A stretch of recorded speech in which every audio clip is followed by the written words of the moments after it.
Buenas tardes. Retomamos las actividades de la tarde de este seminario. Ahora vamos a presentar una mesa especial en muchos sentidos. Este seminario tenía como una dinámica doble de mesas redondas previamente coordinadas con alguien que iba a moderar esa mesa con un tema específico y las ponencias libres agrupadas en tres ejes. Resulta que en la realización de las diferentes presentaciones, en el recibimiento de esas presentaciones, hubo una presentación primera, la de Guadalupe, que me llamó la atención por el tipo de abordaje que iba a hacer y el contenido que iba a presentar, donde ella vinculaba la propiedad intelectual con la universidad desde la enseñanza en una carrera en diseño industrial. Y luego, muy poquito tiempo después, Cintia, ahora las voy a presentar, ¿no? Hacía una presentación también que hablaba de las cuestiones de propiedad intelectual en la universidad y los cambios legislativos y de políticas públicas. Cintia presentaba su ponencia desde el eje política pública y Guadalupe desde el eje de patentes. Y dije, no, esto amerita una mesa especial donde la cuestión de la propiedad intelectual tenga que aparezca de alguna manera resaltando y diferente. Y me acordé de Fer Peirone y de su proyecto Tecnicaturas Informacionales, con quien tuve el gusto de trabajar hace unos años. Ahora van a ver de qué se trata, donde también la cuestión de la propiedad intelectual en carreras nuevas, carreras técnicas y con un público bien diferente del que es la propiedad intelectual, que es en general de abogados y de posgrado, podía tener un juego. Y bueno, lo invité para que venga a conformar esta mesa ad hoc, a contarnos de qué se trata ese proyecto.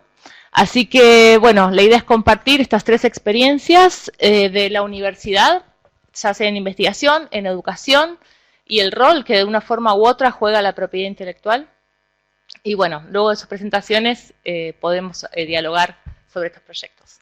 Los presento entonces. Va a empezar hablando Guadalupe López de Neira.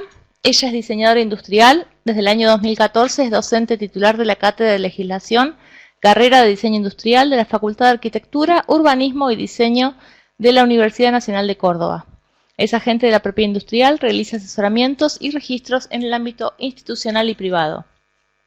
Desde el 2006 trabaja en la empresa Arcor como responsable del área de gestión de proyectos de ingeniería, que administra proyectos industriales de toda la compañía.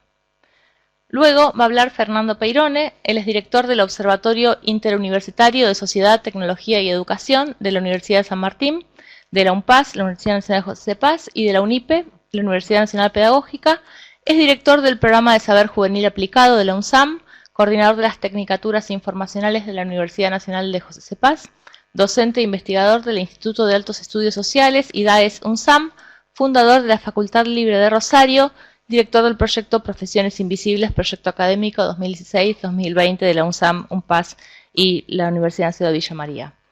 Cofundador del Foro para el Debate de las Nuevas Tecnologías, director de la serie Pensamiento y Educación de la editorial de la Universidad Nacional de Villa María y autor, entre otros libros, de Mundo Extenso, ensayos sobre la mutación política global. Nos acompaña también Cintia Cuo Carreño. Ella es abogada y candidata a magíster en Políticas y Gestión de la Ciencia, Tecnología e Innovación por la Universidad Peruana Cayetano Heredia.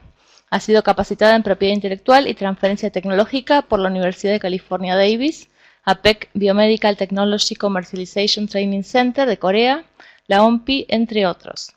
Ha sido asesora de políticas de CTI y propiedad intelectual del Consejo Nacional de Ciencia, Tecnología e Innovación Tecnológica, CONCITEC de Perú, y en los últimos años ha estado a cargo de las consultorías para la formulación e implementación de políticas de propiedad intelectual para la Universidad Nacional Agraria La Molina y el Programa Nacional de Innovación en Pesca y Acuicultura, PNIPA del Ministerio de Producción. Bueno, empezamos con Guadalupe. Cada uno cuenta con 20 minutos. Perfecto. Aproximadamente. Les voy a ir avisando a ver si nos queda un ratito de debate. Perfecto. Bueno, buenas tardes. Bueno, mi nombre es Guadalupe. Quería agradecer, por supuesto, a Marisol, a Flaxo por darme esta oportunidad de presentar un poco lo que hacemos en la Facultad de Arquitectura. Así que, bueno, vamos a empezar directamente con la presentación. Acá, Andrés, me vas a tener que dar una manito.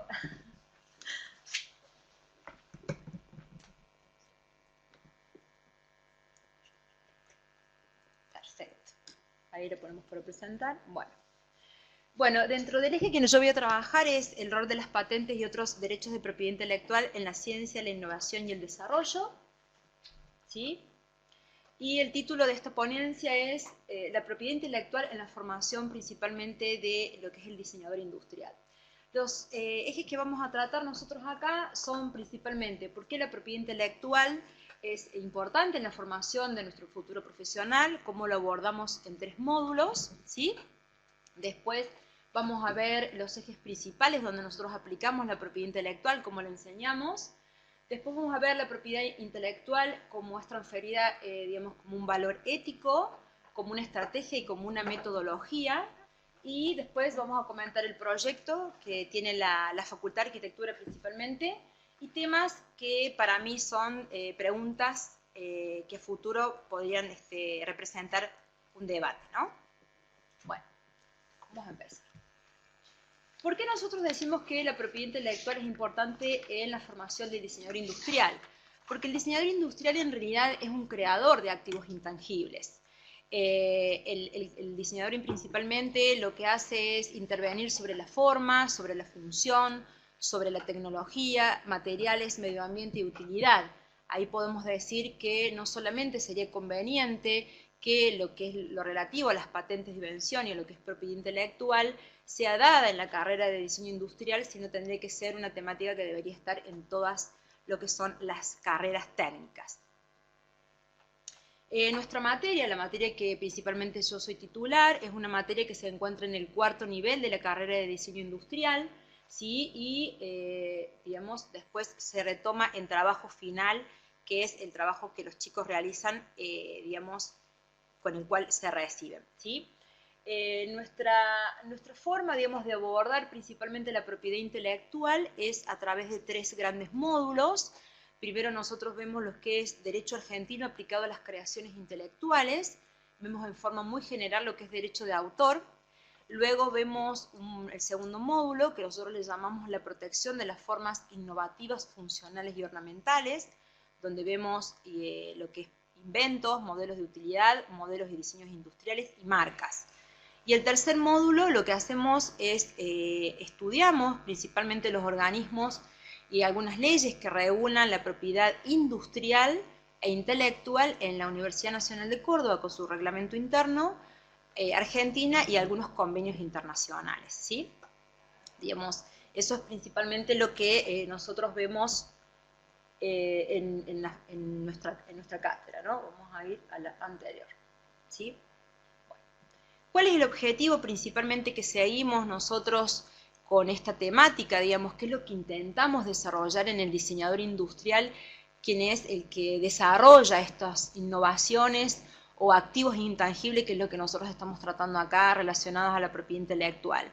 Nosotros el objetivo que perseguimos es que el diseñador industrial tenga la capacidad de poder interpretar la legislación referida tanto a derecho de autor como propiedad industrial, tenga el expertise, digamos, de desarrollar memorias descriptivas técnicas, tanto de modelos de utilidad como patentes de invención.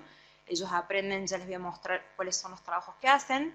Después tenga la capacidad de análisis desde la perspectiva legal, permitiéndole actuar en situaciones de conflicto. Dentro de uno de los perfiles que tiene el egresado es poder ser perito en situaciones de conflicto relacionadas a la propiedad intelectual y, por supuesto, utilizar, digamos, todo lo que es el estado del arte como un arte, digamos, como el arte previo, y conocer lo que otros realizaron y ser un profesional éticamente confiable, no solamente por los registros que él hace, sino teniendo en cuenta el aporte que han hecho otros creadores, ¿sí?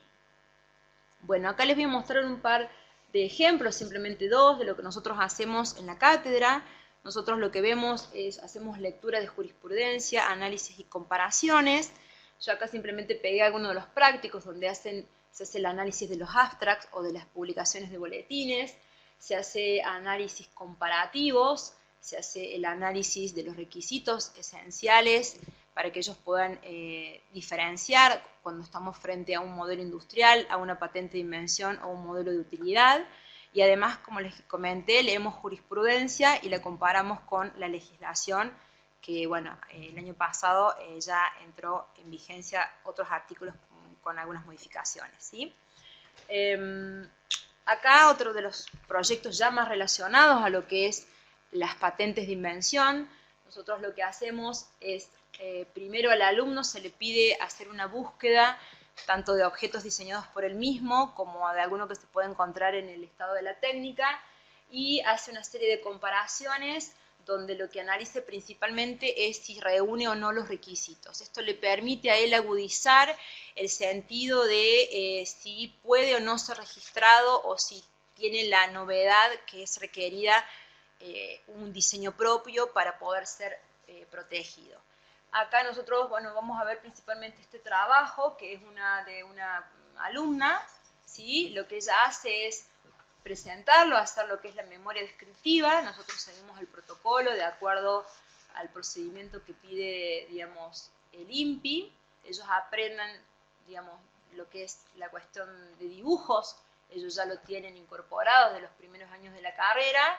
Lo que se les enseña es cumplir con ese protocolo, ¿sí? Y también, por supuesto, a pesar que esto ya está todo digitalizado, se les enseña también la importancia que tiene el resumen y todo el resto de los documentos que pueden llegar a acompañar una patente, una solicitud de patente para poder ser registrada sin ningún tipo de problemas.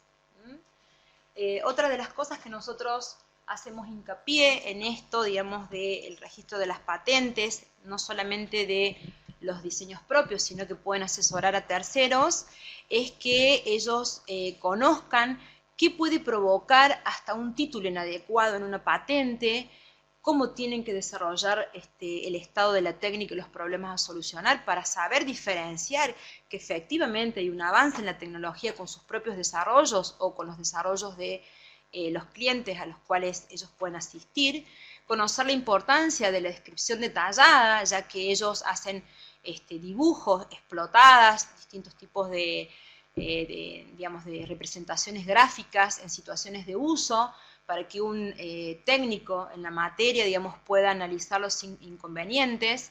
También analizamos en profundidad la importancia de las reivindicaciones, ¿sí?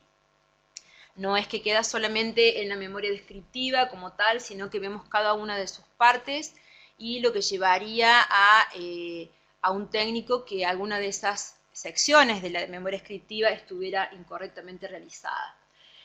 Bueno, acabamos de ver hasta ahora entonces este índice que hemos preparado, vimos los ejemplos principales de aplicación. Ahora lo que voy a comentar es principalmente cómo la propiedad intelectual es transferida como valor ético, como estrategia y como metodología, ¿sí? Bueno, como nosotros, como valor ético principalmente, porque en lo que es el proceso de diseño, en la relación con los otros creadores y en relación con los clientes, nosotros decimos que, bueno, que este valor ético lo fomentamos dándole valor a las creaciones que tienen los alumnos, desarrollando en ellos esta conciencia de actuar de manera profesional, tratando de ser innovadores, novedosos, valorando y reconociendo el aporte que otros autores hacen sobre nuestro propio diseño, y por supuesto que ellos conozcan no solamente los derechos patrimoniales, sino los derechos morales, tanto como dije, si son creaciones propias o son creaciones de sus clientes, ¿sí? Bueno, como estrategia también abordamos a la propiedad intelectual durante el proceso de diseño. ¿Por qué? Porque nosotros, como diseñadores, vamos a estar capacitados para diferenciar o no si estamos frente a activos intangibles originales, valiosos y diferentes que propongan un avance en la tecnología y, por supuesto, un potencial económico, porque detrás y mejore la vida de la sociedad, ¿no? Por eso el diseñador en su proceso de diseño, que yo ya lo voy a mostrar un poco más adelante, lo tiene como estrategia a esto de analizar el arte previo, conocer lo que existe, a los fines de poder generar esa intervención de manera diferente con respecto a lo que ya existe, ¿no? no me quiero pasar, a ver, vamos a volver al anterior. Estábamos aquí. Bien, como metodología, entonces, esto acabamos de ver como valor ético, como estrategia, ahora lo vamos a ver como metodología. Como les comentaba, durante el desarrollo de lo que es el proceso de diseño, que ahora se los voy a mostrar de manera muy sintética, lo que hace la práctica del conocimiento del arte previo en fuentes de patentes de invención o de modelos industriales, principalmente ahora estamos viendo el tema de patentes o modelos de utilidad, es que esta práctica desarrolla en el alumno un pensamiento crítico y exploratorio en donde él puede detectar oportunidades para resolver de manera técnica, ¿sí? Técnica tratando de dotarlo de características que permitan el avance de la tecnología, como dijimos antes, ¿sí? Bueno, nosotros normalmente lo que hacemos, ya lo voy a comentar, nosotros visitamos las plataformas para búsquedas de patentes, que es las del INPI, bueno, la LENS, la LATIPATS, bueno, las bases de patentes de Estados Unidos, las de China, bueno, hacemos una búsqueda en general y ya les voy a comentar en qué momento del proceso nosotros lo hacemos. Bueno, normalmente, bueno, acá se corrió un poquito el título, este es, digamos, el proceso que realiza el diseñador, principalmente es una matriz de combinación de problema, entorno, sujeto. Lo que se hace principalmente en lo que es el trabajo final, se toma un tema particular, en este caso están trabajando con el profesor Iván Flusia en el tema de salud. Lo que hace principalmente los chicos es analizar todo este entorno, ¿sí? El entorno de traslado, de espera del paciente, de la atención, la interfaz, la parte exterior. Entonces lo que hace ahí el alumno es analizar principalmente, lo que hace principalmente es analizar este contexto donde el usuario tiene alguna necesidad puntual.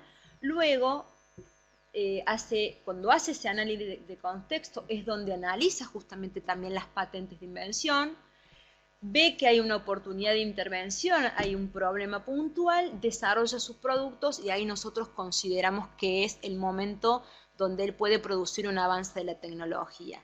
Por consiguiente, luego de realizar este proceso, ¿no?, donde tenemos un momento de problema de diseño, utilización del arte previo, ahí es donde tiene que fijarse si efectivamente el avance que hizo sobre su diseño es viable de ser protegido o no, ¿sí? Lo que nosotros estamos intentando digamos, concientizar tanto a los alumnos desde cuarto hasta quinto, ahora ya les voy a mostrar el proyecto que tiene la Facultad de Arquitectura, es principalmente ayudar al alumno en la toma de decisiones, ¿no? Cuando uno está frente a distintos tipos de patente y está en el proceso de diseño, lo que hace ese arte previo es permitirle conocer y comprender lo que existe tecnológicamente en el mundo y tomar decisiones en cuanto a sus diseños, ¿sí? Como dijimos, y para concluir, lo que el alumno ve principalmente en el proceso de diseño y considerando el arte previo, son factores tecnológicos que pueden influir, factores productivos y lo que son cuestiones legales y normativas. Acá les traje un trabajo de una alumna, solamente uno, a los fines de no hacer públicas los trabajos finales. Esto es un desarrollo que hizo una alumna en este trabajo puntual relacionado a la salud, que es una sonda para drenaje pulmonar. Lo que se hace, bueno, este proyecto ya fue presentado en Innovar, es un proyecto que ha ganado, digamos, un premio de Innovar, y lo que se está gestionando desde la Facultad de Arquitectura justamente es qué hacemos con estos desarrollos, si son registrables o no, bajo qué figuras son registrables, si son modelos de utilidad, si son inventos. Bueno, la idea es tratar de proteger las creaciones de los alumnos que están en nuestra carrera.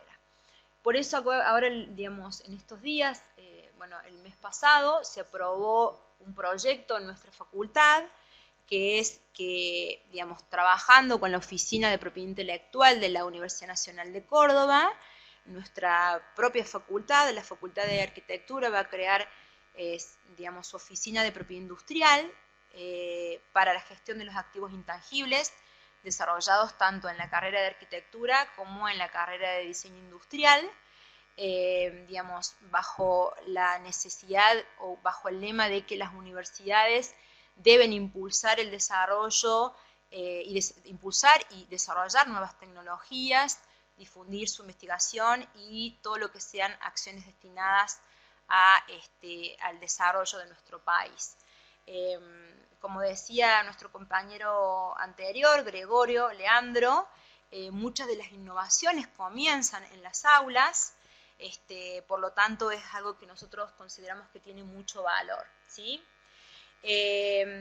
Antes de finalizar en esta filmina, lo único que quiero decir a modo de conclusión es que nosotros tenemos que lograr en realidad que todas las universidades de alguna manera contemplen o posean una base de datos de ingreso a las patentes y ponerlas a disposición de los estudiantes y de los investigadores para que les sirvan de plataforma o base para estas creaciones o nuevas creaciones e intercambios de conocimientos técnicos y científicos. Hoy por hoy no lo tenemos. La Universidad Nacional de Córdoba tiene un repositorio de investigación del arte previo, pero a veces no da abasto, digamos, con todas las solicitudes de todas las facultades.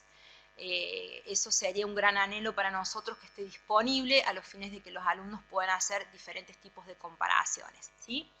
Y bueno, para concluir mi presentación, siempre he tenido ciertas dudas desde hace mucho tiempo relacionadas a las que me hacen los profesores mismos, los alumnos. Los alumnos me preguntan, profe, yo estoy diseñando algo, ¿no? Desde primero hasta trabajo final ellos diseñan, y en su vida profesional van a diseñar todo el tiempo, cuestiones tecnológicas. Me preguntan si la novedad absoluta existe. Me preguntan hasta dónde mi diseño y resolución técnica no se solapan con otras ya existentes, considerándose casi una copia.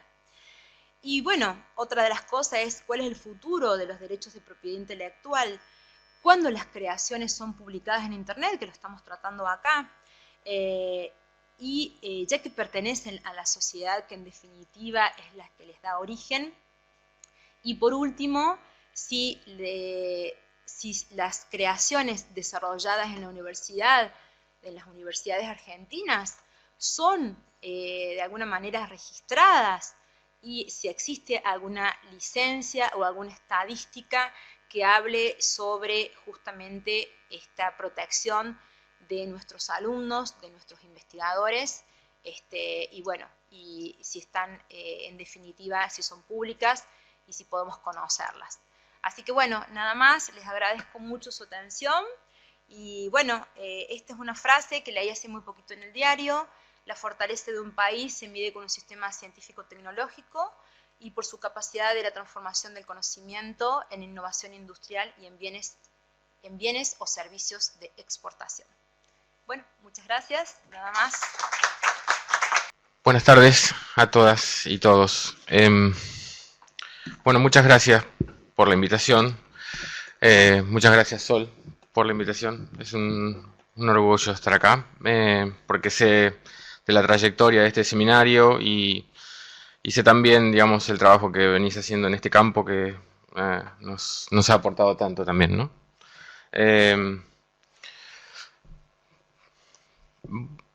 Voy a referir y a tratar de dar cuenta de un proceso en el que se fueron pensando y construyendo las hoy llamadas tecnicaturas informacionales en torno a una serie de saberes que iban emergiendo con el mismo ritmo que se iba, digamos, afianzando la cultura informacional y los efectos de la digitalización en todos sus aspectos. En este sentido, voy a tener que remitirme primeramente a un trabajo que se hizo en la Universidad Nacional de San Martín, en el programa de Saber Juvenil Aplicado, que se llama así, un poco siguiendo una tradición de la Universidad Nacional de San Martín, que tenía el programa de Ciencias Política Aplicada, y que de algún modo recupera una tradición sobre el saber obrero.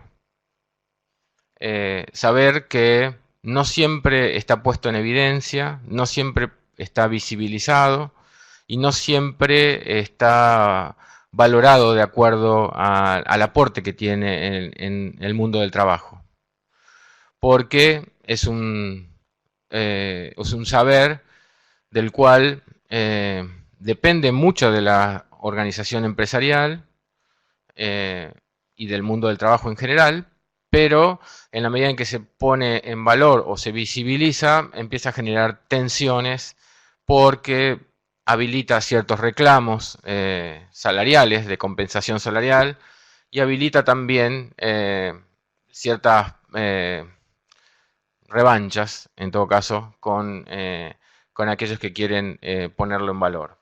Así surge el Seminario de Ciencia Política Aplicada en San Martín, que, digamos, tiende a recuperar esos saberes, pero en este caso vinculados a la política, que están en los militantes, están en los protagonistas de la política, y que después de escuchar a los propios protagonistas contar situaciones, se recupera eso y se lo trabaja y se lo devuelve como insumo teórico para aplicar en diferentes instancias de la política.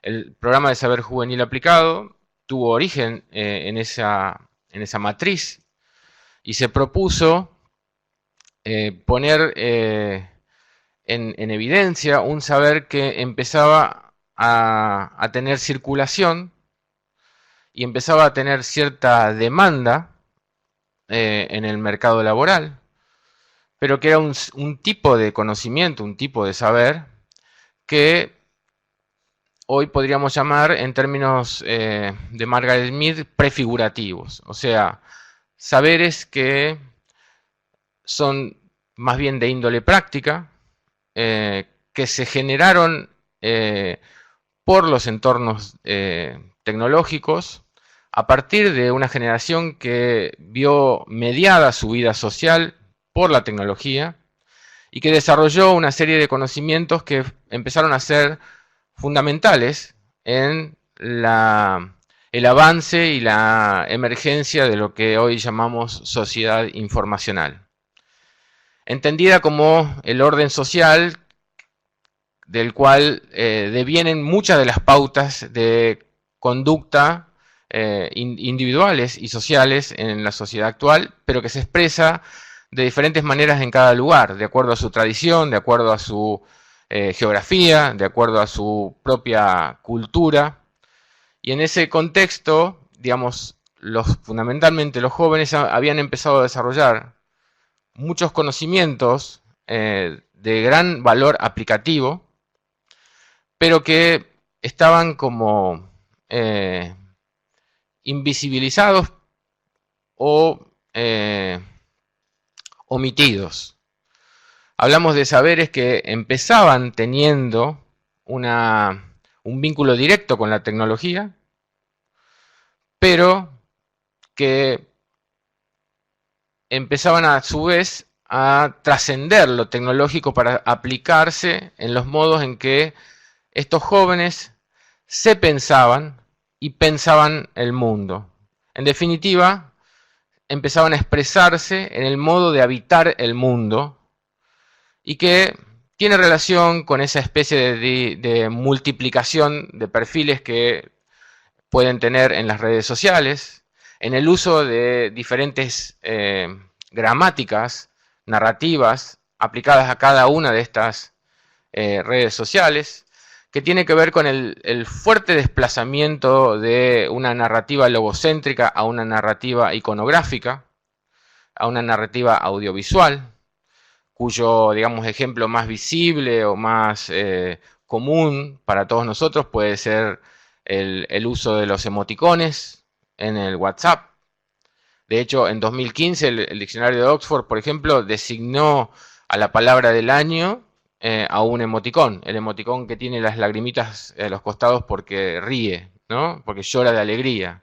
Ese fue el emoticón o la palabra, entre comillas, más usada de 2015. Entonces, ese desplazamiento también empieza a generar una serie de conocimientos que estaban como muy presentes en las prácticas cotidianas de los jóvenes y que tenían como, a su vez, una puesta en jaque de ciertas tradiciones, como el propio sujeto cartesiano, un sujeto cartesiano que se reafirmaba, históricamente se había reafirmado en una identidad que era monódica y que todo el tiempo debía ser confirmada, frente a una proliferación de perfiles y por lo tanto proliferación de personalidades, si se quiere, que empiezan a tener gravitación en el mundo de la lógica relacional de las redes sociales y que empezaba a tener también una utilidad práctica importante en la curación de contenidos, en la organización y gestión de comunidades, en diferentes campos de aplicación, pero siempre hablando de un saber que estaba como tácito o invisibilizado. El programa de saber juvenil aplicado se dispone a estudiar esto y a relevar cuáles eran estos saberes y cuáles eran sus campos de aplicación. En ese contexto aparecen dos informes, uno de la OIT y otro de la Universidad de Stanford.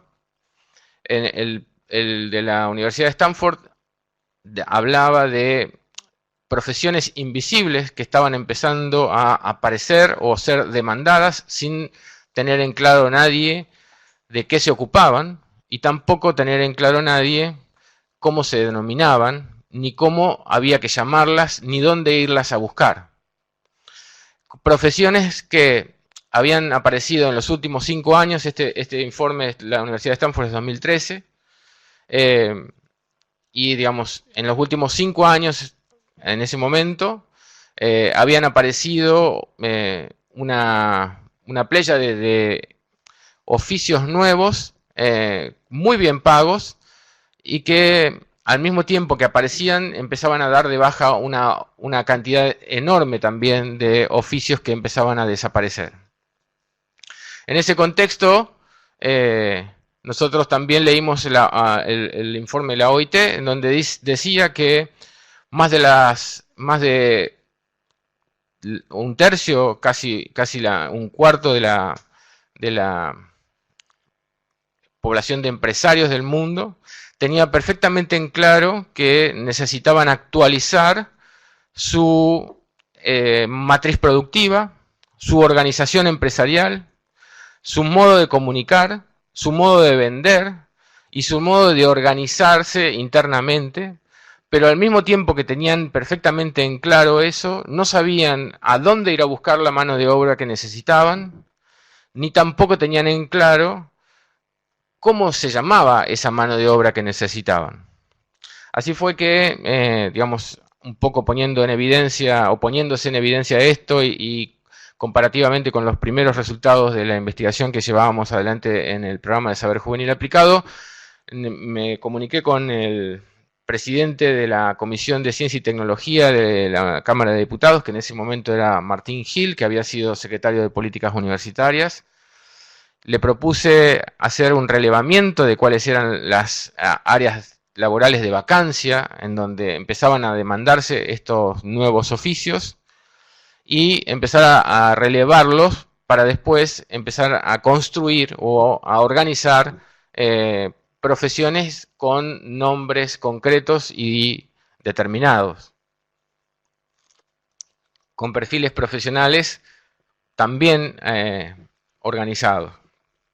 Así fue que Hicimos este trabajo con un equipo de 10 personas, entre las cuales estaba Sol, Mariano Zuckerfeld, Pablo Vanini, Luciana Aguilar, varios, Marcelo Urresti, y a su vez un grupo ampliado de unas 15 personas que pertenecían al Ministerio de Trabajo, el Ministerio de Salud, Ministerio de Cultura, Ministerio de Educación y la Fundación Sadowski, a quienes periódicamente les poníamos a consideración los avances que íbamos haciendo en las diferentes áreas para poder después efectivamente organizar estos conocimientos y estas profesiones. Después de varios meses de trabajo y de cotejar los resultados parciales con esta comisión ampliada, se presentaron en octubre de 2015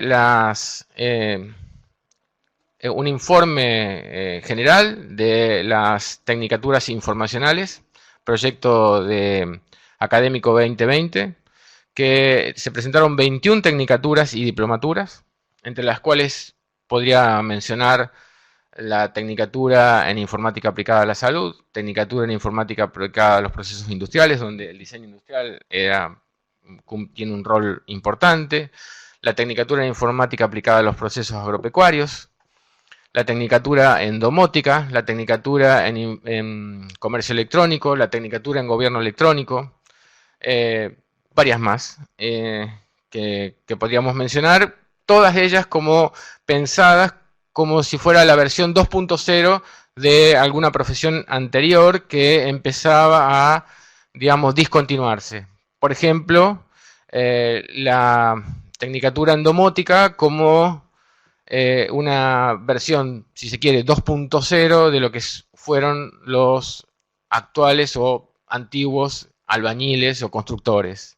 La UOCRA estuvo particularmente interesada en esto porque pensaban que sus propios afiliados o los hijos de sus afiliados tenían que formarse en este tipo de tecnicaturas porque, digamos, ya hoy las casas se construyen en términos bastante más ágiles y tecnológicos, mucho más cuando aparezca y se masifique el Internet de las cosas.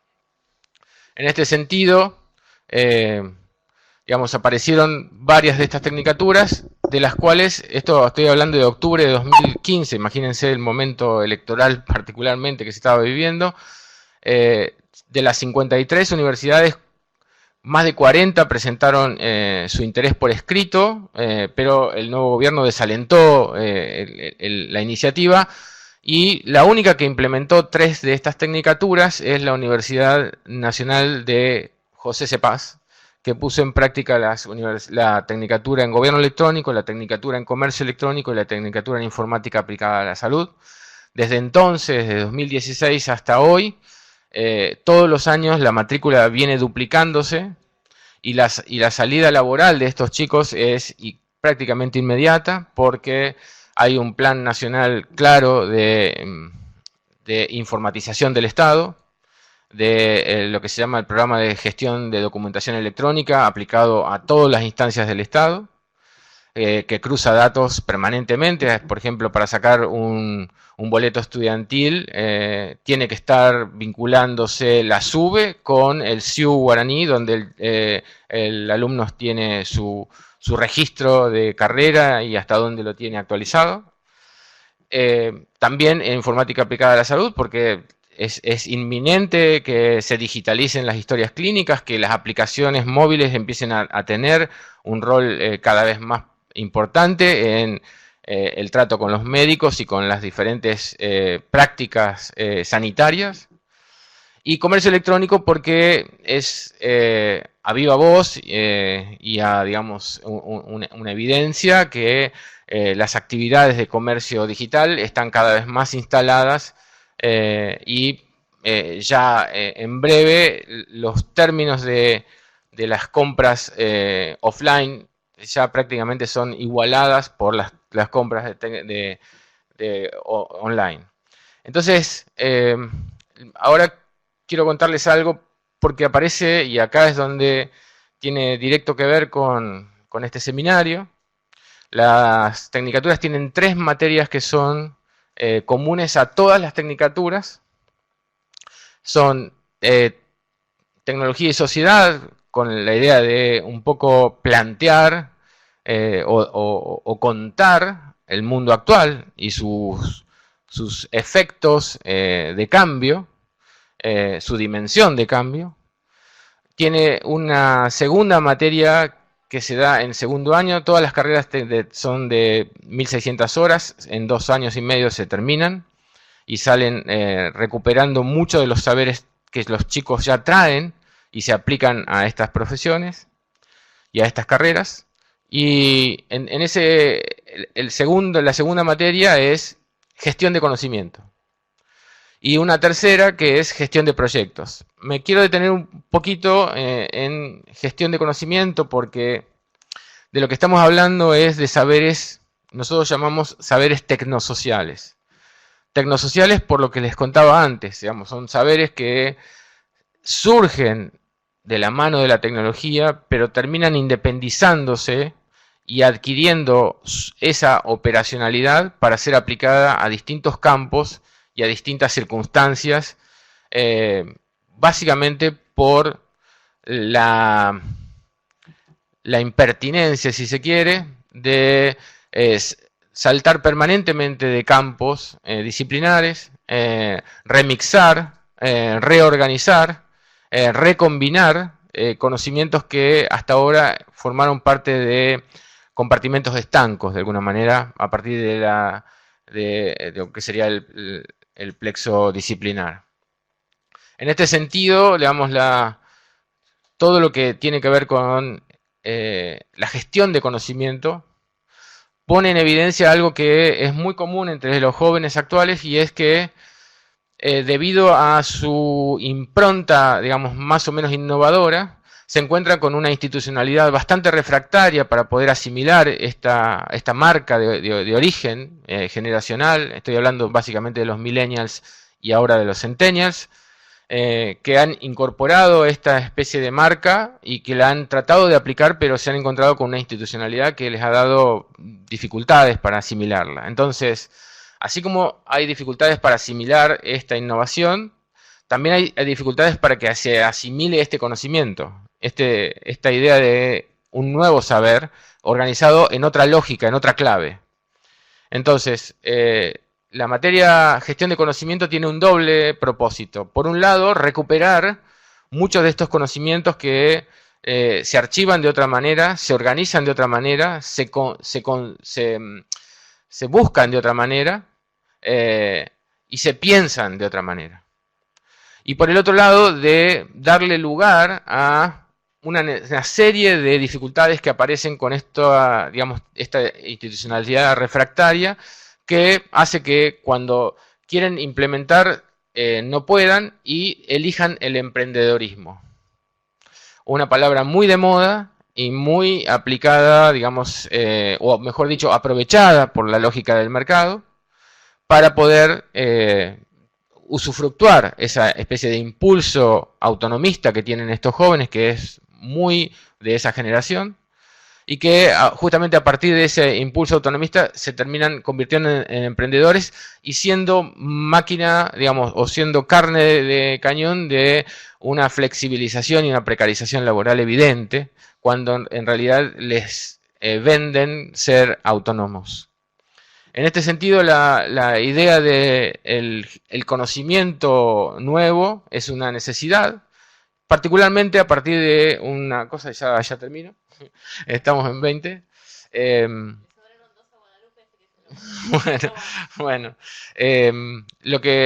Hay una cosa que se pone muy en evidencia y en clave de lo que un autor que recomiendo mucho, que se llama Clay Shirky, que habla sobre excedente cognitivo, ¿no? Cada sociedad tiene su propio excedente. Esta sociedad, dice Shirky, cuando hace como una especie de derrotero de lo que son los diferentes estados de excedente en las diferentes etapas societales, esta, en particular, la sociedad informacional, tiene un altísimo excedente de conocimiento que se produce, se sube permanentemente a las redes, que se sube permanentemente a Internet, y que prácticamente sobre cualquier tema que queramos averiguar o saber, tenemos datos para manejar. La materia que la da Pablo Vanini, que fue uno de los originales de este emprendimiento, se centra mucho en lo que es la propiedad intelectual, porque casi de todo esto que estamos hablando son saberes nuevos que no están clasificados, que no están organizados, que no tienen patente y que muchas veces se prestan a confusiones o a reclamos de autorías que también son igualmente confusas. Me parece importante poder contarles esto porque es una experiencia que no es muy conocida, no hay tecnicaturas informacionales aplicadas en la Argentina ni en América Latina. A partir de varias iniciativas recientes, es muy probable que estas tecnicaturas terminen siendo replicadas en varias universidades, como originalmente había sido voluntad de casi 40 de ellas, y ahora también la posibilidad de que se aplique, como se está aplicando en este momento, en el Congreso de la Nación, gobierno electrónico, para poder, digamos, salir al cruce de una demanda que tiene que ver con que muchísimos de los asesores que están, digamos, socorriendo a los representantes argentinos no tienen los conocimientos necesarios para poder ayudar en todo lo que tenga que ver con el conocimiento informacional. Bueno, es un poco eso. Muchas gracias.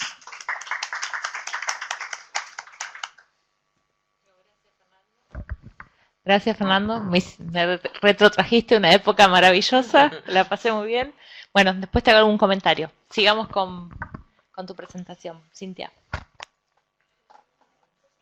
Bueno, muy buenas tardes. En primer lugar, muchas gracias por permitirme compartir un poco algunas reflexiones sobre el tema de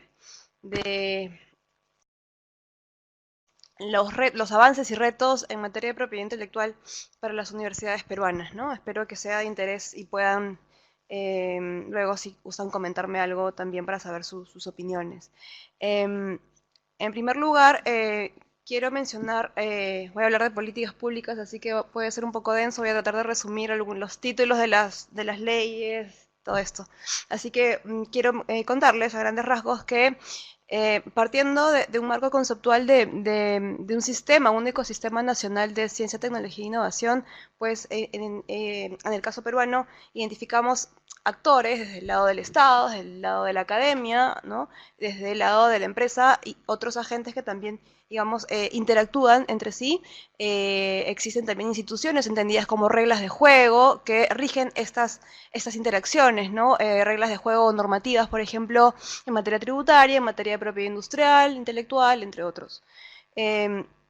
En ese sentido, lo que he podido apreciar es que en los últimos años se ha notado una mayor participación del Estado para dinamizar justamente este ecosistema, para que estas instituciones o actores llamados a generar el conocimiento realmente lo hagan pensando en las necesidades concretas que el sector productivo puede demandar o las necesidades sociales en general.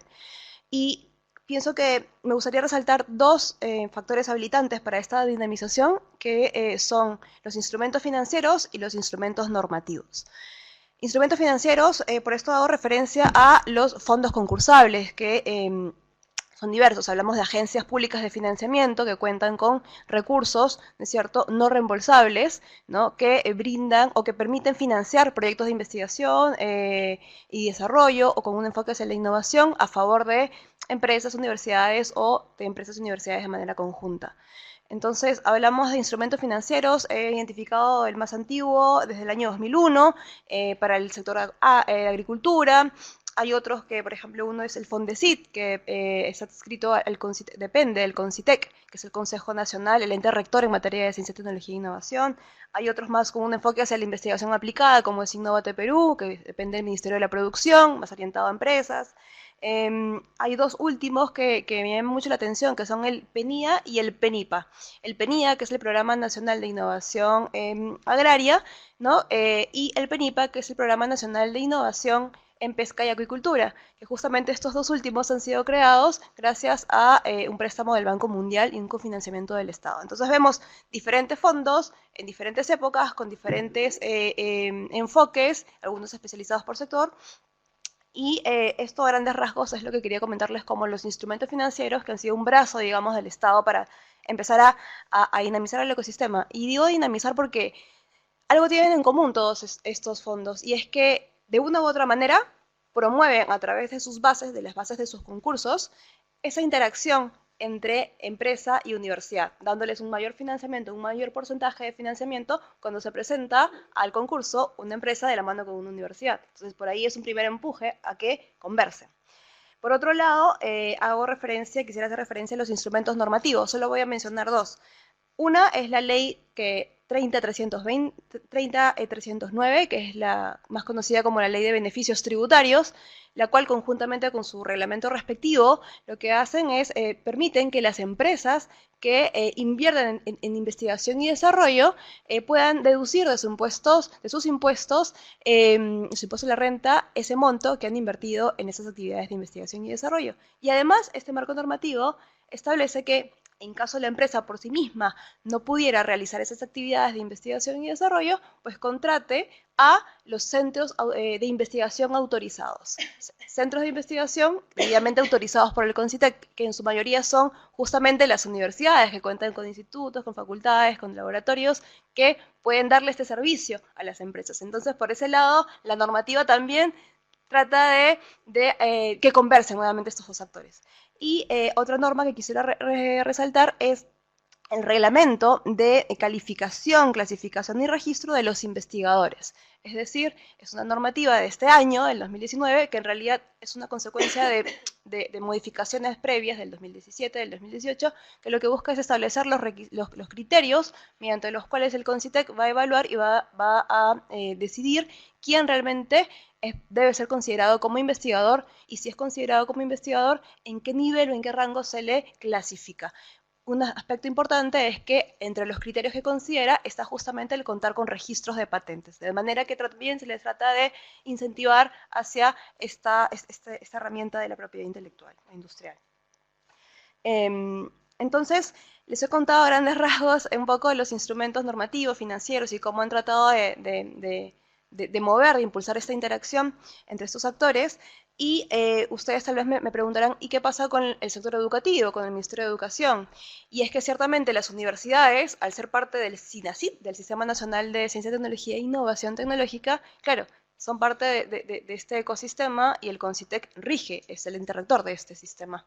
Pero también al mismo tiempo las universidades se encuentran dentro del ámbito de aplicación del Ministerio de Educación, porque es el encargado, la autoridad competente en materia de educación superior universitaria.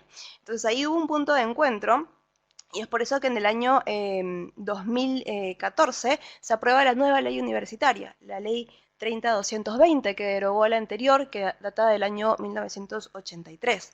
Esta ley, por primera vez, hace un tratamiento mucho más mayor, digamos, sobre aspectos de propiedad intelectual.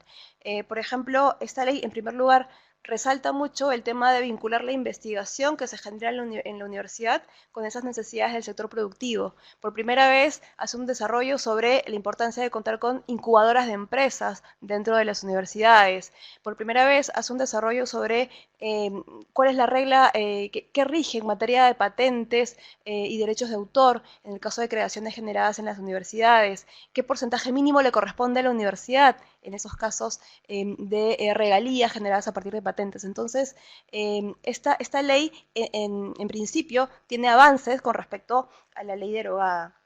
Además, esta ley universitaria crea la Superintendencia Nacional de Educación Superior Universitaria, que es la SUNEDU. La SUNEDU es un ente que fue creado para otorgar el licenciamiento o la autorización de funcionamiento a las universidades peruanas, a las cuales han debido pasar por un proceso de licenciamiento que empezó en el año 2015 y va a culminar este año. Es decir, lo que hace la SUNEDU es establecer cuáles son los criterios de calidad, ¿no?, de la educación superior universitaria, y aquellas universidades que cumplen con esos criterios reciben la licencia y se les dice, ok, puede seguir funcionando. dentro de este marco, antes de hablar de la SUNEDU y el tema de políticas de propiedad intelectual en las universidades, quiero resaltar que, un poco para redondear la idea de la parte de políticas públicas, yo les conté un poco de estas iniciativas de instrumentos financieros y normativos, y les cuento que en el año 2015 se aprobó la política de aseguramiento de la calidad de la educación superior universitaria, a cargo del Ministerio de Educación. Y en el año 2016 se aprobó la Política Nacional para el Desarrollo de la Ciencia, Tecnología e Innovación Tecnológica, CTI, a cargo del CONCITEC. Entonces vemos que a partir de la práctica de algunas iniciativas que se generaban en el entorno, en el ecosistema, estas se vieron luego, digamos, formalizadas de alguna forma a través de políticas públicas, ¿no? Y es interesante que al revisar estos dos documentos normativos de política, uno puede darse cuenta que sí hay una conversación, que sí hay una coherencia. De hecho, lo que puede concluir es que a través de estos dos instrumentos realmente se valora, ¿no? Se nota que la protección y la gestión de la propiedad intelectual es un aspecto relevante para la gestión de la investigación científica y tecnológica, lo cual a su vez coadyuva a la mejora de la calidad de la educación superior universitaria. Entonces, hay una coherencia en estos documentos normativos. Ahora bien, la SUNEDU, dentro de los criterios que tiene en cuenta para otorgar el licenciamiento a las universidades, ¿no? Aparte del componente formativo que tienen las universidades, incluye obviamente un componente de investigación. Debe tener las universidades líneas de investigación identificadas, los laboratorios con determinadas características, y además incluye un aspecto, y es el de que deben contar con una política de propiedad intelectual, ¿verdad? Para proteger justamente debidamente el conocimiento que se genera a partir de esa investigación. En consecuencia, las universidades, a partir del 2015, se vieron de alguna forma en la obligación de contar con reglamentos de propiedad intelectual, porque si querían seguir funcionando, debían tener esos reglamentos. Entonces, ¿qué pasó? Pasó que en una primera etapa, las universidades, la mayoría de universidades, lo que hacía era, bueno, busco en Google, busco algún reglamento que me parezca interesante, pues veo de hacerle algunas adaptaciones, lo tengo listo, lo preparo y lo presento a SUNEDU, y obviamente en una primera etapa, bueno, SUNEDU, nuevo en esto, lo que hacía era check y ya está, cumpliste, ¿no? Entonces, debo resaltar que esto fue una primera etapa porque también he podido apreciar en estos 2 últimos años que ahora SUNEDU cuenta con el apoyo del INDECOPI, hacen observaciones de fondo con mucho criterio sobre propiedad intelectual a esos reglamentos, lo cual me parece también un avance en ese sentido. Pero sí, pero esto empezó de esa manera y también quisiera comentarles, antes de pasar a las conclusiones, sí, porque hablaba de la ley universitaria, ¿verdad? La ley universitaria que tiene disposiciones concretas sobre propiedad intelectual. Solamente voy a resaltar 2 de ellas. Una es que hay un artículo que establece que la universidad promueve la iniciativa de los estudiantes para la creación de pequeñas y microempresas de propiedad de los estudiantes, ¿no? La ley no prevé expresamente la iniciativa de empresas a cargo, digamos, lideradas por docentes o por otro tipo de personal dedicado a la investigación. Por otro lado, hace referencia a los temas de patentes y regalías y, por ejemplo, señala que el INDECOPI es el que patenta las invenciones presentadas por las universidades, lo cual en realidad sabemos por ley de propiedad industrial que es así, el INDECOPI es la autoridad competente en estos temas de patentes. Señala además que las regalías que generan las invenciones registradas por la universidad se establecen en convenios suscritos con los autores de las mismas y que se debe otorgar a la universidad un mínimo de un 20% de participación en esos casos de haber generado regalías. Entonces, esto es algo que todas las universidades deberían incorporar y plasmar en sus respectivos reglamentos. Es un tema pendiente también para las universidades. Asimismo, además de estas disposiciones en la ley universitaria, tenemos la ley de propiedad industrial, el decreto legislativo 175, que establece que las entidades que hayan contado con financiamiento estatal para proyectos de investigación que a su vez hayan generado regalías, invenciones que han generado regalías, parte de estas regalías deben ir a un fondo para la investigación del cual se deben beneficiar los investigadores de la universidad. Cuando yo he preguntado a algunas universidades y agencias públicas de financiamiento cómo venían implementando este artículo, era una novedad, ¿no? No es muy conocido. En general, el tema de propiedad intelectual aún no es muy diseminado, por ejemplo, como puedo ver acá, sobre todo en instituciones de gestión pública, ¿ya? Y eso para comentar a grandes rasgos algunos aspectos de la ley universitaria, que es justamente el tema del título, ¿no? Yo ahora, para cerrar un poco y señalar los avances y retos, ¿no? A manera de resumen, me voy a enfocar en las universidades ya, porque sí creo que ha habido, les digo, son 81 universidades peruanas que cuentan con el licenciamiento hasta la fecha. 22 han sido denegadas, o sea, hay un tema, no van a poder funcionar. Pero 81 cuentan con la autorización y cuentan con sus políticas de propiedad intelectual. Entonces creo que para empezar, la parte de conclusiones, creo que sí han habido avances desde el propio ecosistema, han habido avances para empezar a juntar a estos actores. A partir de esa interacción uno se ha podido dar cuenta, se puede dar cuenta desde hace muchos años que había asimetría, ¿no? Sobre todo en materia de propiedad intelectual, universidades públicas frente a empresas, o sea, negociar cláusulas de propiedad intelectual para asistir juntas a estos fondos concursables, pues era muy complicado para las universidades públicas mayormente. Han habido avances del ecosistema, han habido avances a nivel de políticas públicas, es cierto, como les mencionaba, han habido avances porque, sea como fuere, el tema de establecer como requisito contar con la política ha movido a las universidades a que incorporen esos temas en sus instituciones. Unas cuantas ya tenían avances por propia iniciativa, pero la mayoría no.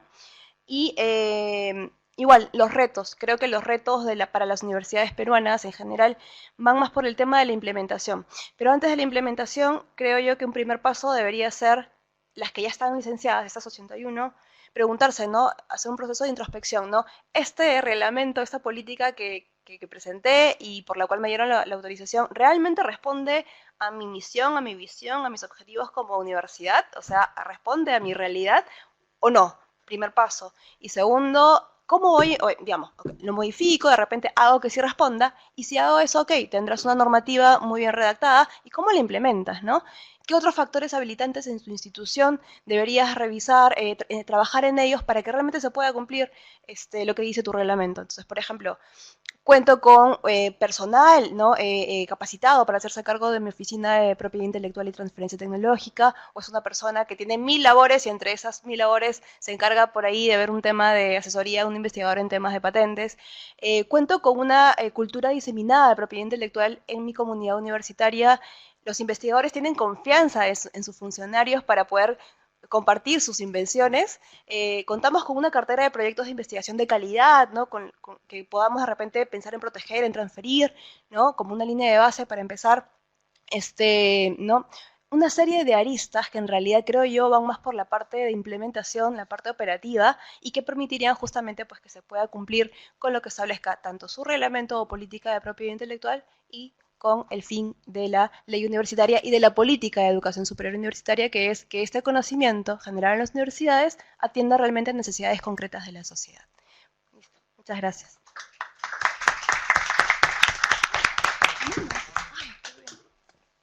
Bueno, muchas gracias, Cintia. Gracias a los tres. Antes de abrir a la discusión, quiero hacer un par de comentarios y una pregunta general. Me reservo la primera pregunta, porque siempre entrego el micrófono y nunca después lo puedo recuperar.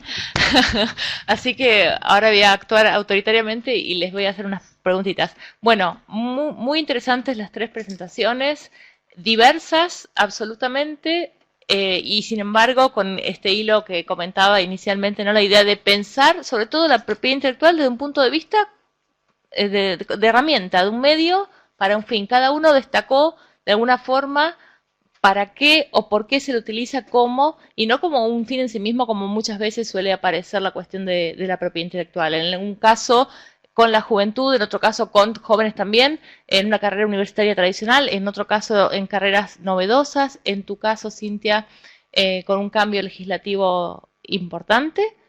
Y en ese sentido, quisiera hacer una pregunta común a los tres, cada uno desde su perspectiva, por supuesto, de lo que han comentado.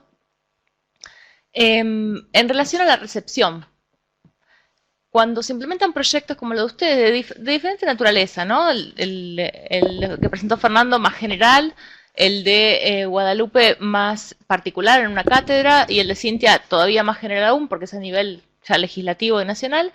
Pero, ¿qué recepción tuvieron cada una de estas iniciativas justamente en los sujetos hacia quienes están dirigidas esas políticas públicas, estos proyectos? Quiero decir, los estudiantes, los docentes, los investigadores. En cada caso ustedes sabrán cuál es el sujeto principal. la respuesta de ustedes puede venir por el lado más bien de la charla, de lo que ven en el aula, de lo que ven en los pasillos, o también en términos de registros, de resultados, quiero decir, numéricos. Bueno, un poco eso quisiera que desde los 3 proyectos me comenten esto. La recepción en lo que es la Facultad de Arquitectura es muy buena. Siempre se preguntan tanto los docentes como los alumnos a quién pertenece la propiedad intelectual de sus obras. Han estado preocupados desde siempre, por eso se ha confirmado, diríamos, que nuestra propia facultad va a tener su oficina de propiedad intelectual. Yo lo traje, digamos, cuáles van a ser los objetivos de esa oficina, cuáles van a ser los aportes que va a llevar y vamos a empezar, digamos, esta materia se da en cuarto, hay todo un programa que empieza con los alumnos desde el cursillo, no solamente, por eso te digo, valorando lo que ellos hacen, sino también cómo otros aportan a su proceso de diseño, ¿no? Porque ellos tienen un gran conflicto, como decir, ¿realmente lo que yo estoy haciendo es original o no? ¿Está solucionando un problema realmente u otro ya lo solucionó en el mundo? Entonces, yo creo que ellos tienen, tanto los investigadores como alumnos, tienen esa duda, ¿no? De hasta dónde llega la intervención y la copia o no, ese límite que tienen, ¿no? Y en cuanto a lo que son las autoridades, al contrario, ellas apoyan la propiedad intelectual, apoyaron este proyecto del Consejo. Lo que sí, vamos por más, va a haber todo un protocolo donde vamos a tener justamente con respecto a la OPI, que es porque nosotros pertenecemos a la Universidad Nacional de Córdoba, nuestra facultad, que es la Facultad de Arquitectura, tiene 2 carreras. La Universidad Nacional de Córdoba tiene su propio reglamento donde está distribuido el tema de la propiedad intelectual.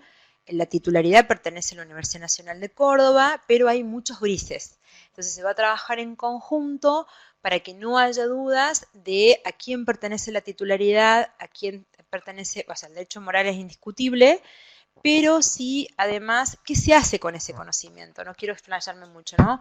Porque lo que se intenta de la facultad es que se ponga a disposición en la sociedad, porque todo queda en las bibliotecas, en los trabajos áulicos, y hay cosas muy interesantes. Nosotros, por decir, de 300 alumnos en las materias de diseño, se generan sí o sí 4 o 5 cosas importantes. Entonces, ¿cómo hacemos para que eso quede en la sociedad y se construya realmente y no quede solamente en papeles? O sea, eso es lo que va a gestionar la Facultad de Arquitectura para que no quede solamente en un trabajo académico. Sí, de una manera más orgánica, integral y ordenada, ¿no? Porque por lo que vos presentaste se veía que había un gran trabajo de parte de los estudiantes y que si después, bueno, se acreditaba esa titularidad de alguna manera, podía incentivarlos a ellos a ir por esa rama también, ¿no? En un momento vos dijiste que ellos podían ser asesores, podían hacer un montón de cosas. Nosotros, digamos, bueno, un poco tomando lo que vos dijiste, los emprendedores, nosotros hacemos un estudio de la salida laboral del diseñador industrial, justamente en nuestra cátedra, que tiene 4 tipos de salidas laborales, uno es emprendedor, y otro es consultor. Los chicos salen capacitados para desarrollar cualquier tipo de patentes, o sea, el protocolo, digamos, de memorias descriptivas, ellos lo hacen perfecto. Claro. Nosotros tenemos a 3 meses que ellos investigan en las bases de patente, comparan, leen jurisprudencia y hacen el desarrollo, o sea, ellos sus propios diseños hacen las explotadas, o sea, lo que es dibujo técnico no tienen problema, lo que pasa que es cómo explicar esa mejora y ese avance tecnológico que es comparándolo con el estado del arte. Entonces esa parte reflexiva técnica que es propia de los técnicos que desarrollan patentes, es una salida laboral que se le da al diseñador, porque a veces no encuentra trabajo diseñando, sino que puede ser ese otro, trabajar con un abogado, trabajar como consultor, bueno, muchos saben que muchas empresas tienen sus áreas de vigilancia tecnológica, entonces ellos saben leer patentes, saben leer abstracts de patentes o resúmenes de patentes, publicaciones de patentes, y bueno, y también bien por detrás, ¿quiénes son los que registran en Argentina? ¿Quiénes hacen lo que yo le llamo la reválida o en realidad la prioridad? Porque también es una oportunidad de trabajo en esas empresas que tienen a nivel internacional, otras que no tienen acá una empresa, pero sí hacen la prioridad, digamos, de su patente acá. Entonces, esto hay mucho por detrás en lo referido a lo que son las patentes, los modelos de utilidad. como algo más importante, porque modelos industriales hacen todo el tiempo es algo que es solamente estético, pero sí la conciencia de esos otros activos intangibles, ¿no? Así que sí, están capacitados para tener esa salida laboral. Ellos en Córdoba, ¿no? No sé cómo serán. Sí, la verdad que me llamó la atención, no lo había escuchado en otro lado, y Sí, la forma de articularlo Sí, y yo de acá traje realizarlo. esta es la primera edición que nosotros sacamos de la cátedra. Acá ellos, bueno, después se los voy a compartir. Acá nosotros vemos justamente, hacemos un análisis de cómo hacer las búsquedas con el Código Internacional de Patentes y todo un instructivo para que ellos cuando salgan se lleven esto y puedan hacerlo con sus clientes también, pero siempre bajo el valor ético. El valor ético también, o sea, lo que es la confidencialidad de las patentes, que pueden ser patentes de sus clientes, y todos si trabajan en estudios de abogacía también, ¿no? O sea, es una cuestión que se engloba en todo lo que es la propiedad intelectual y todas las facetas que tiene, ¿no? Eso es lo que se busca. Esperemos que, por lo menos, creo que funciona. Sí, por los años, hace muchos años que estamos en esto nosotros, bueno, yo soy docente hace 15 años en esta materia, como titular hace 4, pero siempre bajo esta modalidad, digamos, ¿no? Y bueno, en estos últimos años mucho más, por supuesto, en estos últimos 4 años. Felicitaciones, bueno, porque la verdad que para una carrera de grado de esta naturaleza y con este tipo de trabajo, creo que está buenísimo. Sí, es no solo por la amplitud laboral, sino también del proceso en el cual los involucran desde el comienzo hasta el fin en su trabajo, desde diferentes aristas. Exactamente, y esto me parece que acá con todos los compañeros que estamos acá reunidos, estos son momentos en que uno comparte información. Yo escucho acá a la compañera en Perú, te escucho a vos, uno tiene conocimientos de otras personas, que esto hace que uno pueda también crear redes donde también todos nos ayudemos y que lo que él tiene me pueda aportar a mí, y se haga este conjunto de cosas para, como digo, más allá de lo que es la propiedad intelectual, del hecho de protección o no, sino de reconocer que esto tiene que estar en la sociedad y las cosas que se producen tienen que generar una mejora en la calidad de vida del hombre en general, digamos, ¿no? Porque no es en sí que un científico lo tenga en un libro y lo tenga en su CV, digamos, en su currículum vitae, sino que efectivamente ellos haya sido puesta, como nosotros decimos, puesta en marcha o en uso, digamos, del usuario, ¿no? Así que bueno, es un simple aporte que nosotros hacemos en la Facultad de Arquitectura, y bienvenidos que bueno, ahora cuando tengamos estos días podamos intercambiar más opiniones y experiencias. Así que bueno, los dejo a los chicos si quieren comentar algo.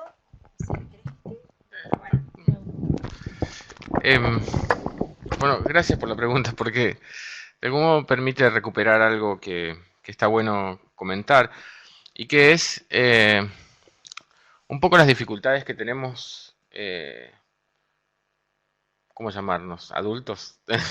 Los adultos frente a la irrupción de una generación o dos generaciones, si los diferenciamos en millennials y centennials, que están, digamos, apareciendo públicamente, ingresando en la universidad, ingresando al mundo del trabajo,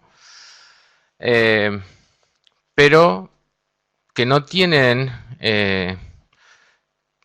una correspondencia, no encuentran una correspondencia entre sus ímpetus innovadores, su facilidad resolutiva de problemas y su impronta colaborativa. No tiene una contraparte en la institucionalidad y tampoco lo tiene en el trayecto de aprendizaje. No está acompañado debidamente por los docentes y por una vida intraáulica que permanece idéntica a sí misma desde hace mucho tiempo, cuando en realidad han sido, digamos, derribadas muchas barreras de temporalidad, de espacialidad, que convierten al espacio áulico en un ambiente con una lógica bastante diferente. Y voy a poner dos ejemplos que me parecen interesantes, uno propiamente de la universidad y otro de afuera, que hablan de la emergencia de esta especie de nuevos conocimientos y si se quiere, de una nueva alfabetización que ya está circulando por las prácticas cotidianas de cualquiera de todos nosotros, pero que todavía no fueron ingresadas y no han impactado en los modelos pedagógicos ni en la didáctica de la enseñanza de la tecnología.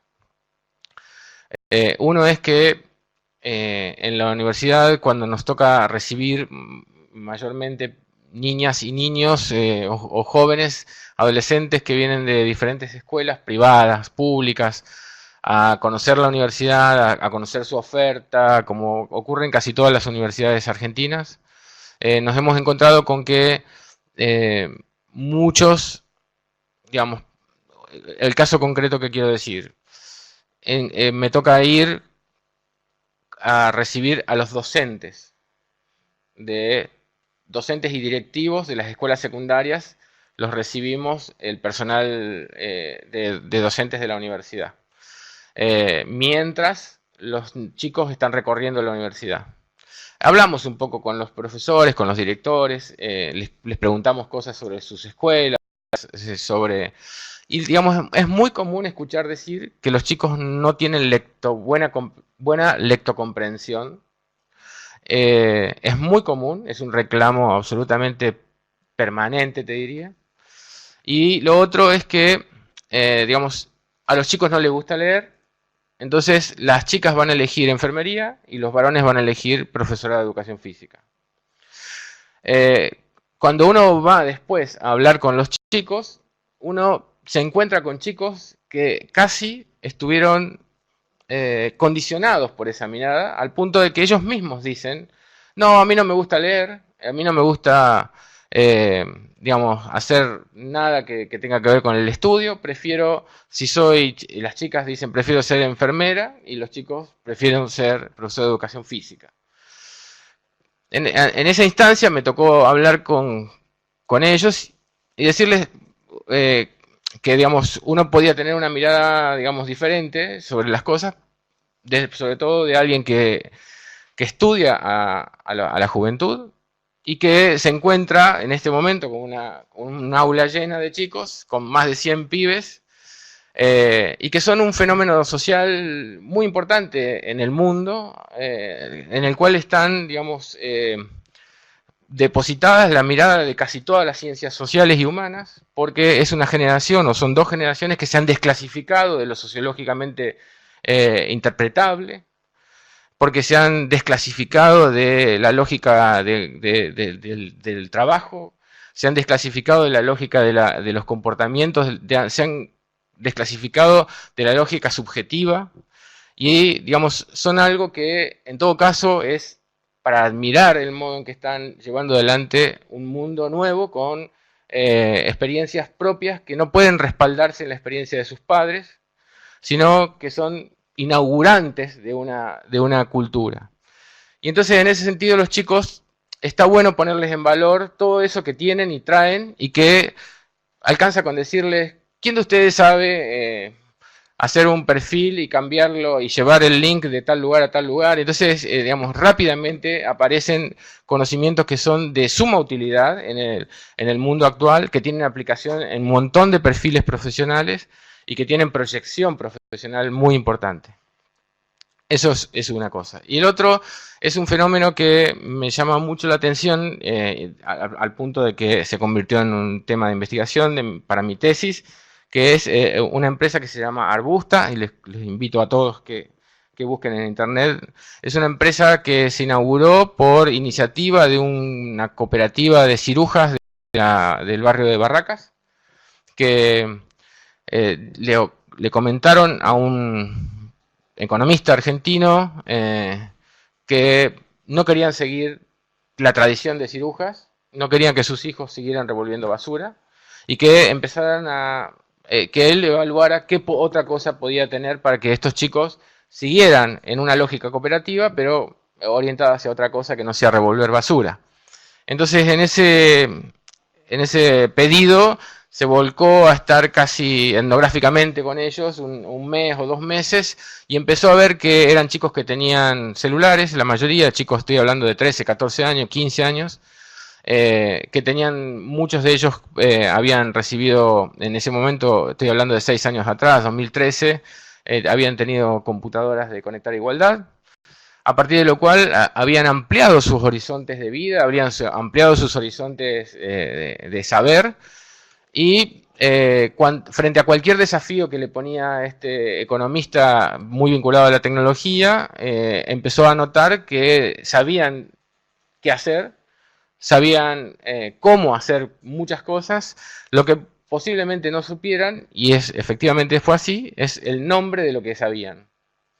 Entonces convirtió a este grupo de chicos posteriormente en una cooperativa que en realidad es una empresa de servicios informáticos, Arbusta, que está compuesta completamente por chicos que vienen de sectores vulnerables, de villas miserias de los alrededores de Buenos Aires.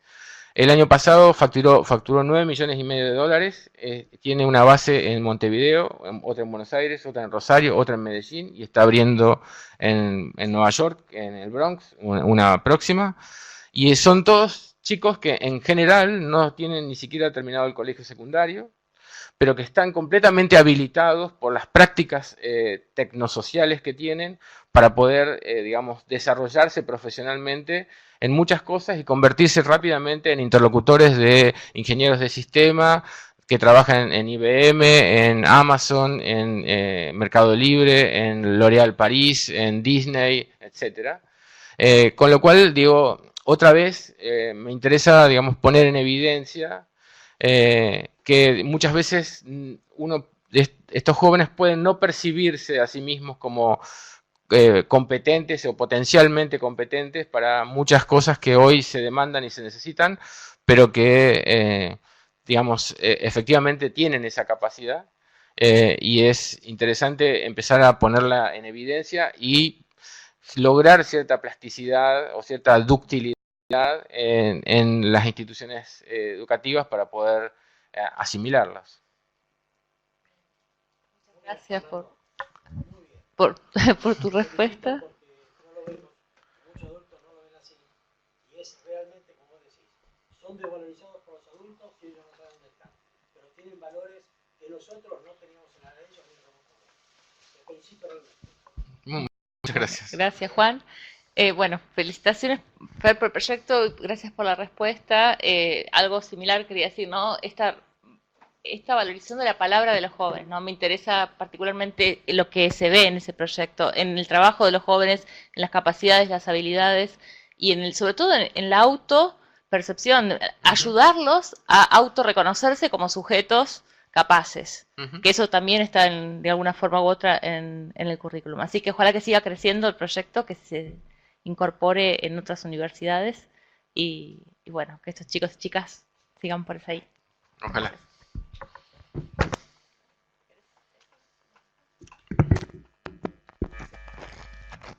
Bueno, en mi caso, claro, es más general, pues, ¿no? La respuesta, en realidad estamos hablando de modificaciones normativas, ¿no? De una ley universitaria con disposiciones en materia de propiedad intelectual.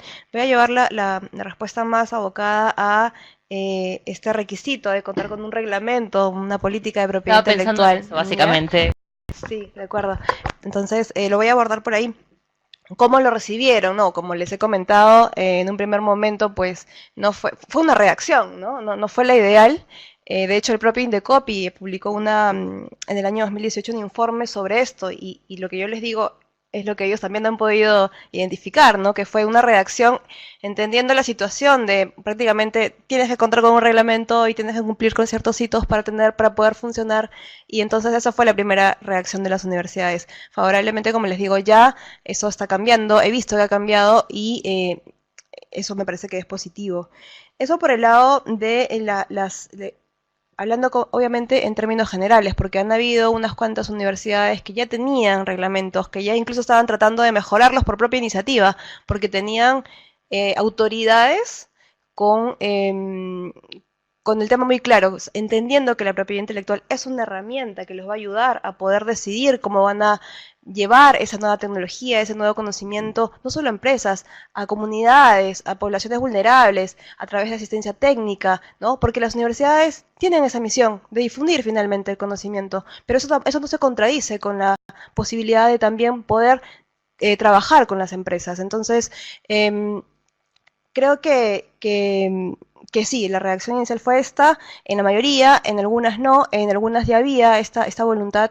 Por eso yo me quedé con una pregunta para Guadalupe y ya luego, bueno, igual la publico. Y es como... Sí, sí, tiene que ver con cómo surgió eso. A mí me parece un sueño, ¿no? Ideal que en una carrera se enseñe con tanta profundidad esa temática de propiedad intelectual y capacitándolos para que hagan esa clase de análisis. ¿Cómo surgió? ¿Qué pasó? ¿No? En el caso de las universidades peruanas, las pocas que sí tienen esto claro, y lo tenían claro incluso desde antes de las modificaciones, era porque tenían estas personas clave, en puestos clave, que podían tomar decisiones para poder avanzar en esto. Y finalmente, algo que también quisiera señalar es que creo que todavía falta mucho trabajo de sensibilización en materia de propiedad intelectual en universidades, pero también en otras instituciones de gestión pública, como los fondos, ¿no? de financiamiento que les acabo de mencionar. Porque todavía surgen estas dudas de, oye, pero por ejemplo, una universidad pública o una universidad que recibe fondos públicos, ¿por qué tendría que patentar? ¿Por qué tendría que proteger? O sea, ¿por qué? Debería ser el conocimiento de libre uso y acceso para la humanidad, ¿no? Entonces, hay todavía mucho de eso y creo que hay que empezar a diseminar. Yo, a partir de mi experiencia, lo que he podido ver es que ya se están cuestionando esto, o sea, ¿es así o no es así? Y creo que el solo hecho de que ya se estén cuestionando es bueno, o sea, es un paso, ¿no? Que se dediquen a estudiar, a pensar, a analizar si realmente es así o no y qué posición deberían tomar los diversos actores con respecto a la propiedad intelectual, cada uno desde sus competencias, porque claro, la universidad sí, tiene que generar la investigación, pero una agencia pública de financiamiento lo que hace es dar fondos, ¿no? ¿Cómo puede coadyuvar? ¿De qué manera puede orientar o acompañar a los usuarios en esto? Y básicamente, finalmente sí, creo que también ha ayudado que el Estado, a través del Indecopi, con CITEC, con apoyo de la OMPI, pues no tengan iniciativas, por ejemplo, para capacitar en vigilancia tecnológica al propio personal de las universidades, ¿no? Eso también es bueno. Se les ha dado guías, manuales sobre cómo formular e implementar sus políticas de propiedad intelectual, lo cual creo que es positivo, pero como nuevamente reitero, creo que las guías sí son una ayuda, pero creo que cada universidad es un universo distinto, con todo un contexto distinto. En la selva, alguien de una universidad me decía, aquí en la selva nuestros aliados no son empresas, son básicamente, principalmente, asociaciones de productores y comunidades de la región. Y no firmamos nada cuando trabajamos con ellos en proyectos de investigación o proyectos de asistencia técnica. Ellos no quieren firmar, y así trabajamos. Entonces, ¿cómo vamos a ir a pedirle, firmarme un contrato de cesión de derechos o una licencia? O sea, es imposible. Por eso es que, por ejemplo, en esa universidad me decían, lo que hemos pensado es hacer una unidad, crear una unidad que no es de responsabilidad social, pero lo que busca es tener ciertas actividades con estos aliados que les permita tener más cercanía y generar esa confianza, ¿no? Para luego, eventualmente más adelante, ya pensar en otros mecanismos para la propiedad intelectual. Distinto en el caso de una universidad peruana que líder en su sector, que lo que me decía, y lo he visto, es, no, nuestros aliados son empresas, y grandes, o sea, multilatinas incluso, trabajamos con ellos, entonces, implementar una política de propiedad intelectual en realidad va a depender mucho de los objetivos, del contexto, del entorno de cada universidad, y creo que hay algunas que tienen esa voluntad, y espero que esta voluntad se vaya diseminando y sean más las que cada vez pues lo vean de esa manera, ¿no? Muchas gracias. Y esto último, justo que comentás, las diferencias entre universidades, es sumamente importante, ¿no? Los procesos de aplicación de la legislación y sobre todo en temas de propiedad intelectual, conservar esa diferencia entre los diferentes sujetos. Bueno, después en el café seguimos porque si no vamos a monopolizar la palabra. Tenemos un par de minutos para algunas preguntas que puedan surgir.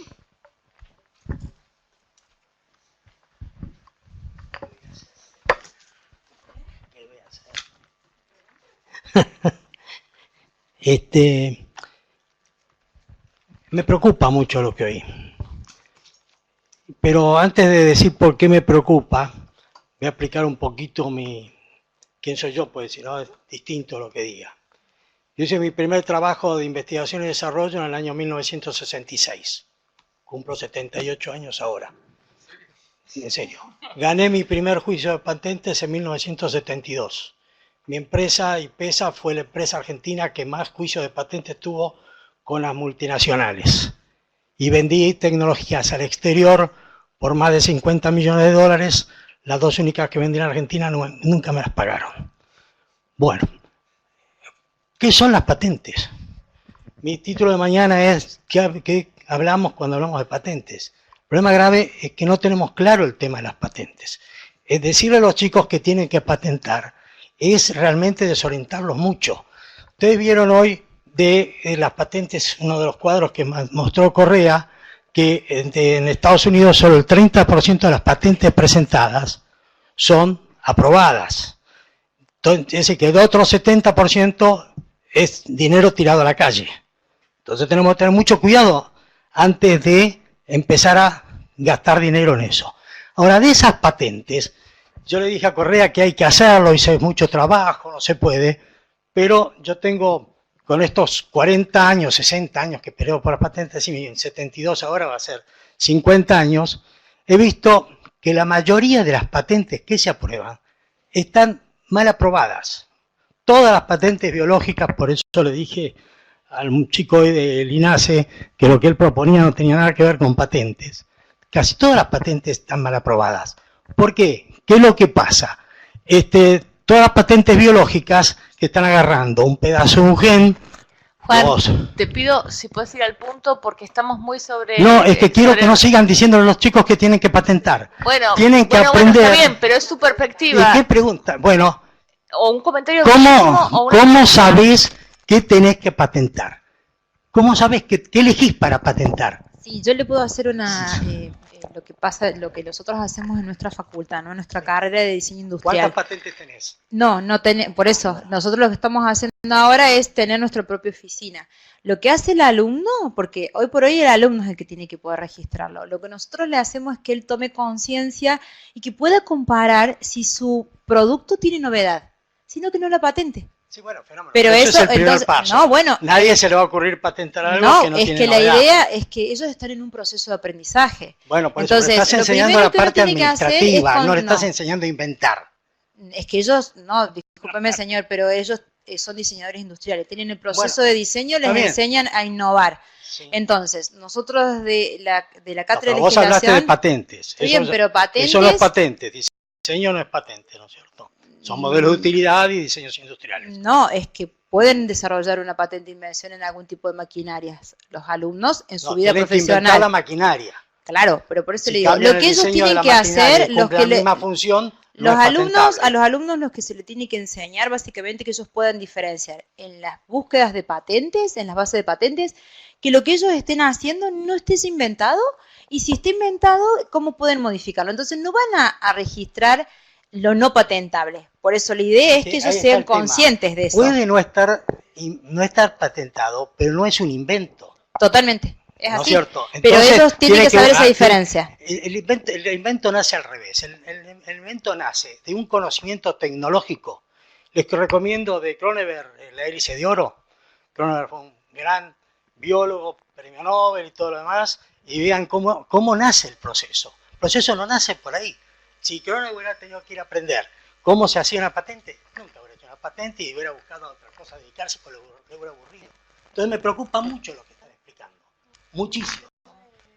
Yo les voy a dar después, mañana mis tarjetas, y nos mantenemos en comunicación y les voy a explicar cómo se hace, y por qué hay tantos fracasos, y por qué las multinacionales tienen que hacer trampa y sobornar para que le den patentes que no son patentes. Eso es lo que está pasando hoy. Entonces, convencer a un chico que va a tener una patente es muy poco probable que la logre. Lo que necesitamos es hacer una base científica profunda, buena. Entonces el tipo investigará química, biología, lo que sea, y de ahí puede hacer algo, una palabra que no escuché acá, y que fue lo que yo vendí 50 millones durante 15 años o 20 años. Know-how. Lo que necesita es know-how. Porque hacer una máquina, adaptar una máquina, eso es lo que me genera know-how. Y eso es vendible. Y hoy el comercio internacional y lo que se paga por propiedad intelectual es mucho más know-how que derechos de patentes. Bueno. Entonces ustedes le están mandando a un callejón sin salida.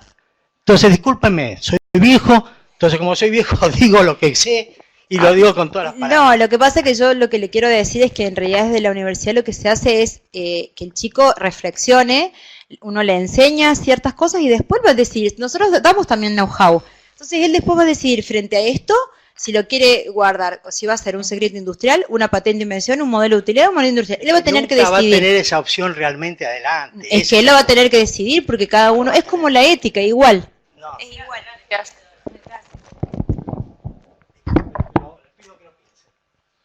¿Alguna otra pregunta por allá? A ver si hay alguna en virtual. Si no hay, yo puedo hacer un comentario. Sí. ¿Cómo no? Adelante. Bueno, en el caso, no sé si la pregunta iba directamente, pero sí quisiera comentar en realidad, bueno, en mi tema estaba hablando de normas, ¿no? De una ley, de una política. Sí, hacía referencia también que la redacción de la ley hace mención a las patentes. En ese punto, yo lo que quisiera mencionar es que coincido en un aspecto, ¿no? En realidad, sí, o sea, nadie está diciendo, creo yo, que la única salida son las patentes, ¿no? La OECD lo dijo en un informe del año 2014, ¿no? Que para los inventores de los países de ingresos medios, como Colombia, Perú, etcétera, más importante o más relevante que las patentes de invención son de repente las marcas, de repente los diseños industriales, de repente los... ¿no? Entonces, en realidad, desde ese punto de vista sí, y igual coincido con Guadalupe, en realidad lo que se esperaría, tal vez la redacción de nuestra ley, en mi caso, no es la mejor, es lo que he tratado también de mencionar o de dar a entender, pero lo que se esperaría en la práctica es que ellos conozcan todas las formas de protección que tienen, esperando pues que ellos puedan lograr un cierto criterio para saber cuándo meritaría tener una patente, cuándo un diseño, cuándo no, cuándo un modelo de utilidad. Entonces, creo que en ese sentido iba los comentarios. En mi caso no profundicé tanto sobre esto, pero ya que tocan el tema, sí, yo considero que es en realidad no abocarse únicamente a patentes. Incluso en el caso de la ley universitaria, yo tenía más reflexiones, he tratado de ir rápido, pero por ejemplo en el caso de la ley se señala que el Indecopi es el encargado de patentar, ¿no?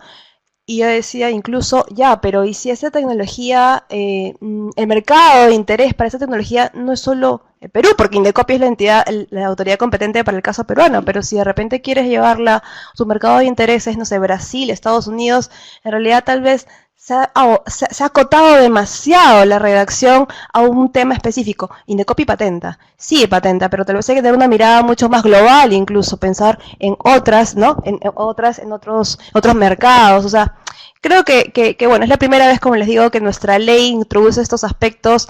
Se puede mejorar como todo, pero desde el punto de vista de si se debe promover las patentes, yo creo que hay que tomar con pinzas el tema de las patentes, sí es cierto, es un indicador para medir la innovación, pero como hemos visto no es tal vez el más idóneo en todos los casos. Siempre hay que tener en cuenta, como yo les decía, cuál es el objetivo de cada proyecto. Las universidades pueden tener algún proyecto de investigación aplicada con un fin más comercial y pueden aliarse a una empresa y de repente, si cumple con los requisitos de patentabilidad, podría haber una patente que se licencie a la universidad y la universidad tenga más ingresos para seguir investigando. Pero puede haber otros casos que en realidad el objetivo sea, quiero que esa tecnología llegue libremente a esta comunidad, la zona altoandina, para que sepan cómo manejar la quinoa, y queremos hacerlo prácticamente libre, o sea, gratuitamente. Entonces, hay que conocer cada caso, y de acuerdo a cada caso, claro está, hay que ver cuál es la mejor estrategia de protección de la propiedad intelectual. Sí. En un caso know-how, en otro caso patentes. Sí, vos sabés que justamente al final de mi exposición, justamente puse esto, ¿no? Puse esto que es, la novedad absoluta existe porque, o sea, ¿hasta dónde yo como diseñadora digo que se solapa con otras que ya existen o no? Y si me conviene registrar o no, o si me conviene llegar a tener un know-how. Y acá más, mira, vos fíjate que, ¿cómo es tu nombre? Juan. Mira, Juan, acá pongo, ¿ves? ¿Se registran las creaciones desarrolladas en las universidades argentinas? se licencia si son públicas esas estadísticas. O sea, hay por detrás un debate, pero en definitiva el alumno va a tener que decidir, o el futuro profesional, cuando está frente a una innovación radical, incremental, que bueno, vos lo has vivido en tu experiencia profesional directamente, digamos. Pero es lo único que yo no... Ya estamos, Juan, ya estamos. Fernando quería hacer un comentario y nos vamos al café. Si querés, seguimos en el café. Eso está bueno.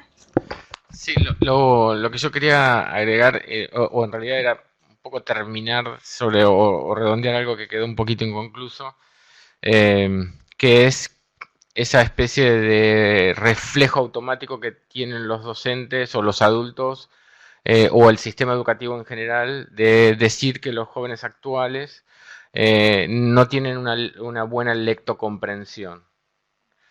Y yo trataría de dar vuelta a eso y decir que a nosotros nos falta la lectocomprensión del mundo actual, que está manejándose mucho más en el lenguaje que manejan ellos y en un desplazamiento hacia lo audiovisual, como pasa con los memes, como pasa con Instagram, como pasa con casi todas las redes sociales en la actualidad que manejan ellos, donde las stories son audiovisuales muy breves, con una simplicidad y una lógica comunicativa completamente diferente a la enciclopédica, y que no por eso pierde ni profundidad, ni capacidad de transmisión, ni capacidad de, digamos, ser representada en diferentes aspectos o disciplinas. Eso. Bueno, de nuevo muchas gracias a los tres. Fue muy interesante y todos los debates que genera, que podemos seguir conversando después. Hacemos un breve café y volvemos con la última mesa del día. 10 minutitos.